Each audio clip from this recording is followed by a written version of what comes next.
Yeah, yeah. We just chillin' and vibing. Good conversations with good people. Oh,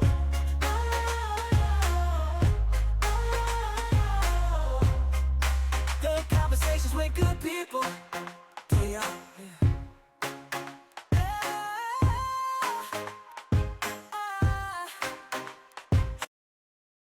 Yo, yo, yo, yo, yo, this your boy Larry, and I'm chilling and vibing with Kennedy. What's going on, girl? Nothing much. We're chilling and vibing right now. Oh, yeah, hey, I appreciate you for coming to chill and vibe, though. Heck yeah. I'm excited to be here.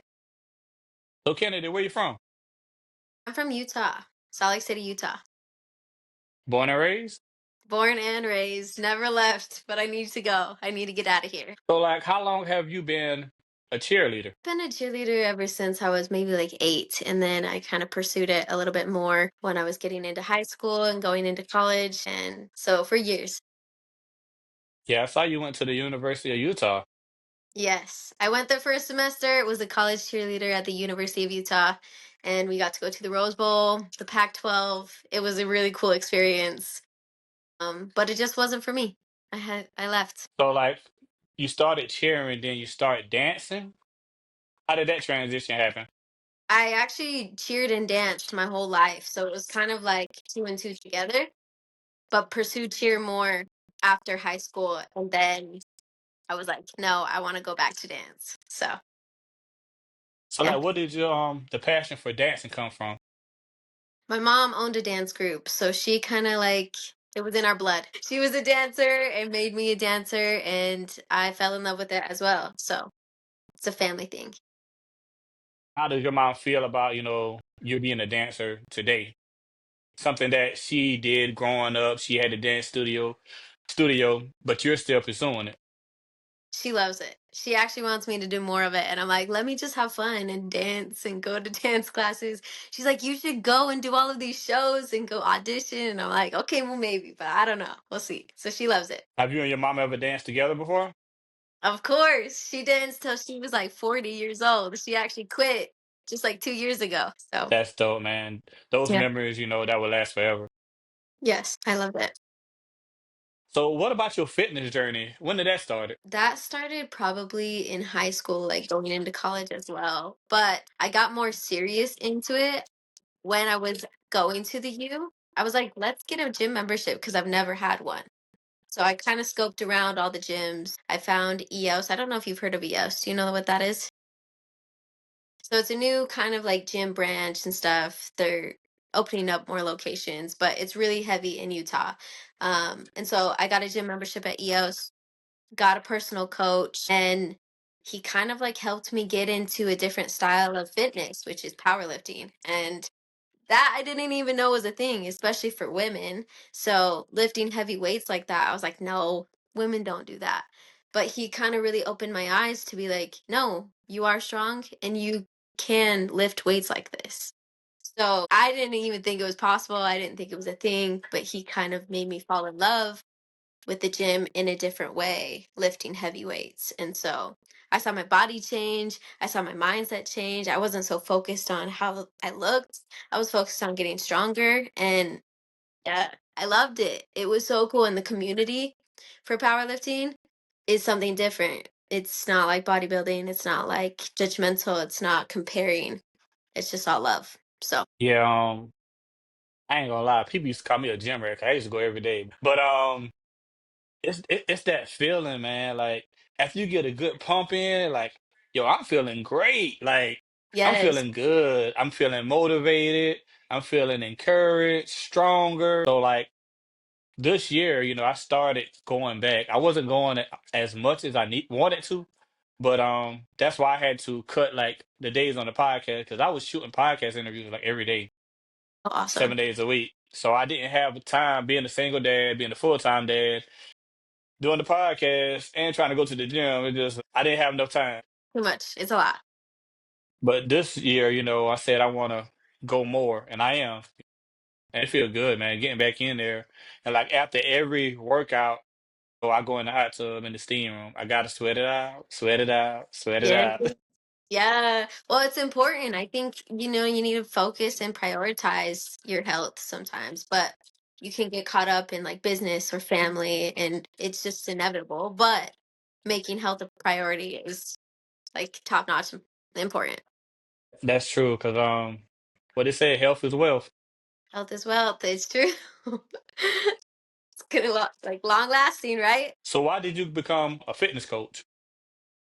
I think I became a fitness coach. Actually, I didn't even really want to be a fitness coach at first. I was like, I don't want to have to help people like figure out what's going on and like get them to where they need to go. I don't know if I really want to like be that part. Like I like being on my own. But then after time I was like, no, like this coach helped me so much and I always want to help people in their lives. I was actually going to go into nursing. Got out of school for a little bit and then I was like fitness is definitely kind of like in the health and wellness and I would love to help people maybe that way. So I tried to change my mindset. I was a little bit more open-minded and I was like, "Okay, maybe we'll go into this." And I was thinking of little Kennedy, my young self. Like I would have loved like someone to help me do that kind of stuff. And I felt so insecure in myself when I was at a younger age. And I've always wanted to kind of be there and like have this route in a healthy, holistic way. So I wanted to kind of help people do the same with creating a different relationship with food and their body and their minds. So that's kind of what branched out into helping me into fitness. So how long have you been a fitness coach? I've been a fitness coach for about a year now. So what's one memory do you remember with one of your clients that you remember forever? With you helping them and they getting the results. The feeling of like the excitement and love for the gym again because they're like, dang, I haven't been this excited to like eat and like actually do my workouts. Like it's still hard. You have the everyday ups and downs of like, I'm not motivated. I don't want to go. I don't have the energy. But like they were excited and I think like wanted to eat those meals and wanted to do the workouts I was providing and stuff. It made them excited. So that probably changed it for me and lit me up like this. Okay, this is what I want to help people do is find the excitement again. Reignite that flame. Yeah, it's hard, It it's a is. mind thing though. It is. Eating eating certain foods, just Mhm. staying disciplined basically. Yeah. Oh, I'm not going to eat this burger. I'm not going to eat these fries, or I'm gonna stick Mhm. to the diet. It is hard, if your mind isn't trained for that. Yeah.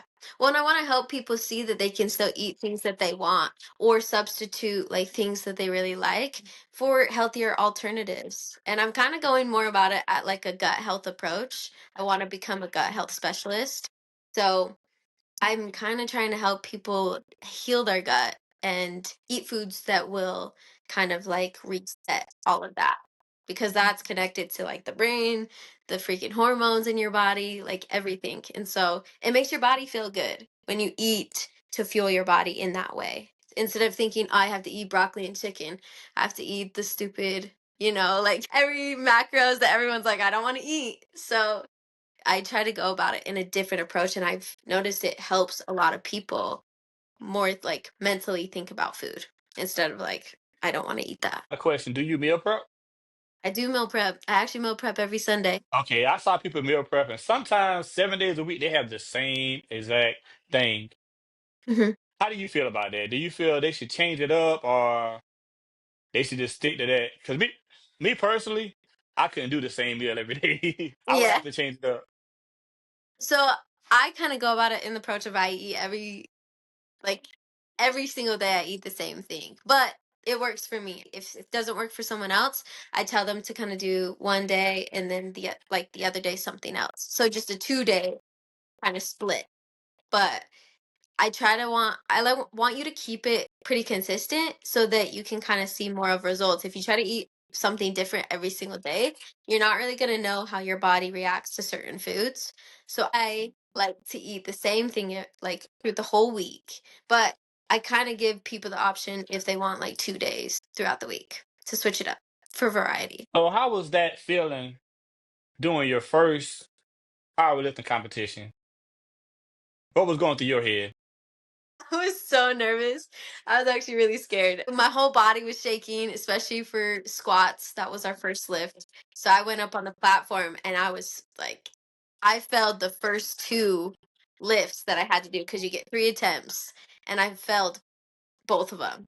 So my last one, I was like, okay, I got to get this or I'm not going to be able to like be in the competition. Like I'll be disqualified because if you don't make the first lift, you don't really get to compete in the others. So I got that last one, but my nerves were like crazy just because it was so brand new. And I'm like, I'm not used to this. But it gave me the wrestling meet vibes. I thought it was like a big stage, like platform, kind of like bodybuilding, but it's more kind of tight knit, like smaller, like wrestling, like I don't know. It's the kind of vibe I got from it, but I really, really liked it. At the end, I was like, this is freaking awesome. And so I continued to do competitions. I'm actually getting ready for a competition in March. So I'm excited for it. So, and one thing I've learned, I've never been in competition, but I've watched them. You get a Hmm. lot of support from others. A You lot of do. support. They cheer you on. They're like, no, you got, like, they're all yelling to help you get that lift up and stuff. So it's really cool to see because everyone's rooting for you. Which one you prefer to work outdoors or indoors? Mm, that's a hard one. Because I love working from home, the comfort of your own home because it's easy and you can do it anywhere, like if you wanted to at a coffee shop. But then again, I think I would go stir crazy if I stayed inside too long. So I would say it's half and half. I like working outside and I like meeting people and being social, but then I also like the inside. So it's both. To me, it depends on the weather. Because if it's cold outside, I'm not working out. I'm not going outside. That's true. That's true. Has to check the weather. So, your clothing brand, man, fiercely feminine.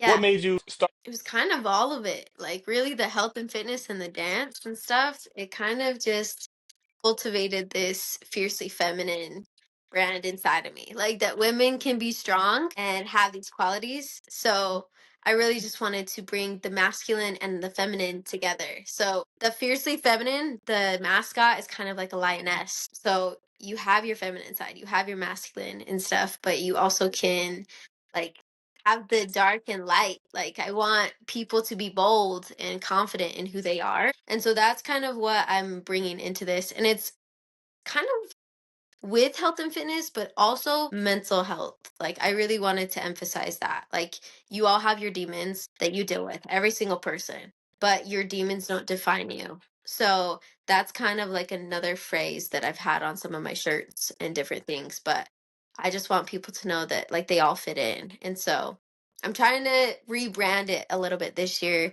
and get it out there a little bit more. So, I've tied it with my fitness and made it a little bit more so my fitness coaching on with the clothing. So we're connecting it. That's dope. Because being an entrepreneur, it's not easy. It's not. No. I've But learned that. once you get the support, and like seeing somebody wear your brand, like, wow, Yeah, I did that. exactly. And I have a few people that have supported and bought like the brand and like I've hosted like a few events. Like I was at nationals for the powerlifting meet in Utah and got to sell a lot of my clothing and everything, which was really cool because I had a booth and everything there. But I feel like I need to market it better, and just get it out there and kind of like make a staple, kind of like, okay, have you heard of Fiercely Feminine? Like they know what that look is, they know what it's about. So I'm just trying to get it out there. I'm excited for it though. So, but yeah, Now we gonna transition from working out to having fun. Cause I saw you was at, Justin Bieber concert. How was that experience? The Bieber. I heard Bieber got the fans. he's got the talents too. He's got the looks. He's got it all.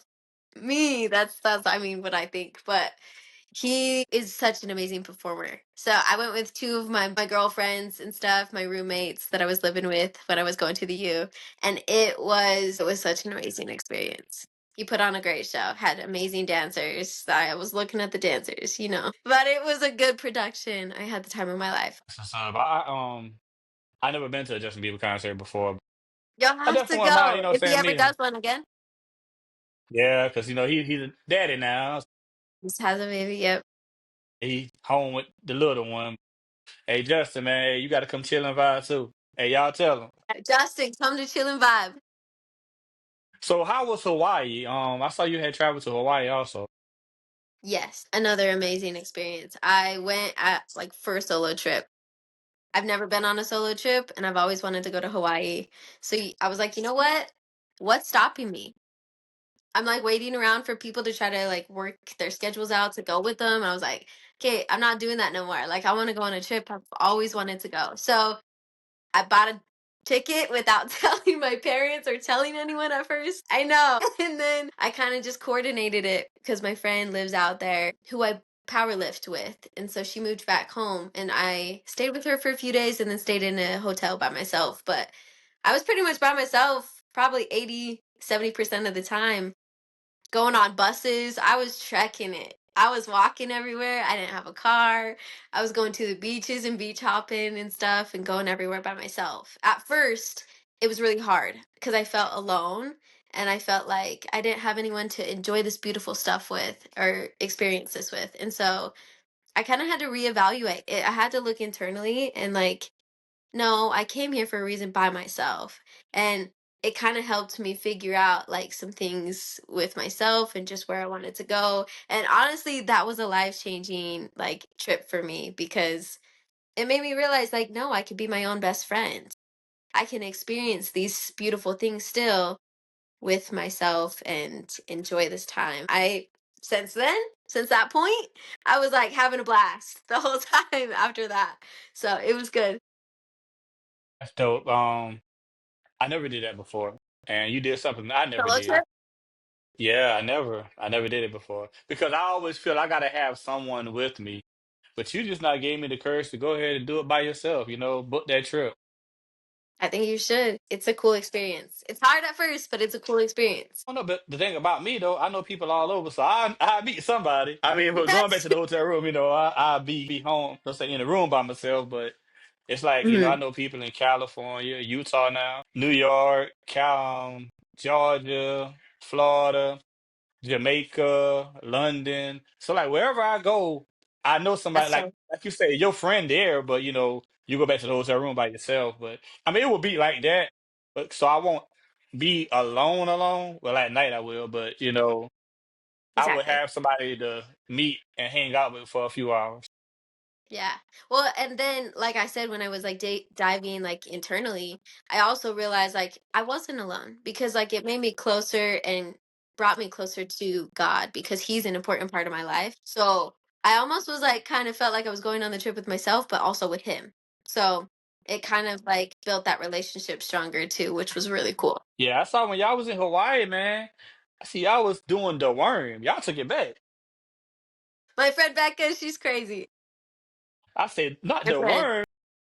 Yeah, my friend, she was like going to the club. She's like, let me do the worm like right here, right now. Hey, ain't Yeah, nothing wrong with that. Good times, good vibes.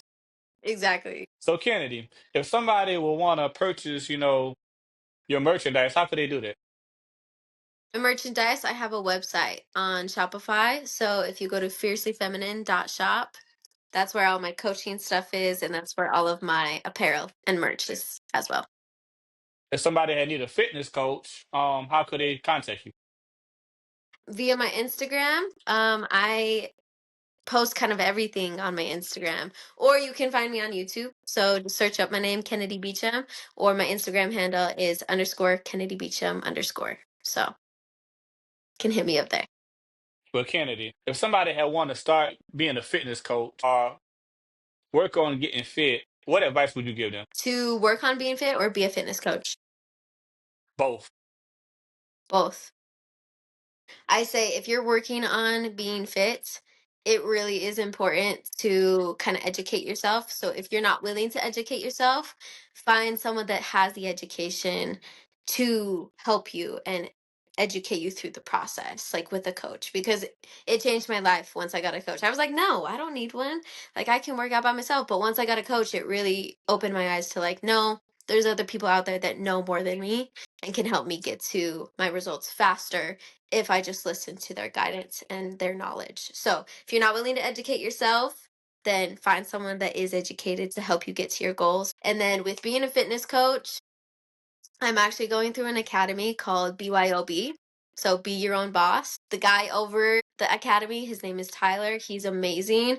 And he has helped me kind of transition my online fitness coaching and expanded it online as well as like in person. So he's an amazing guy. It's amazing academy. There's some cool people in there. So yeah, check him out. Check his page out. Kennedy, I appreciate you for coming to chill and vibe. But before we go, let everybody know what we doing. We chillin' and vibing. Oh yeah, appreciate you.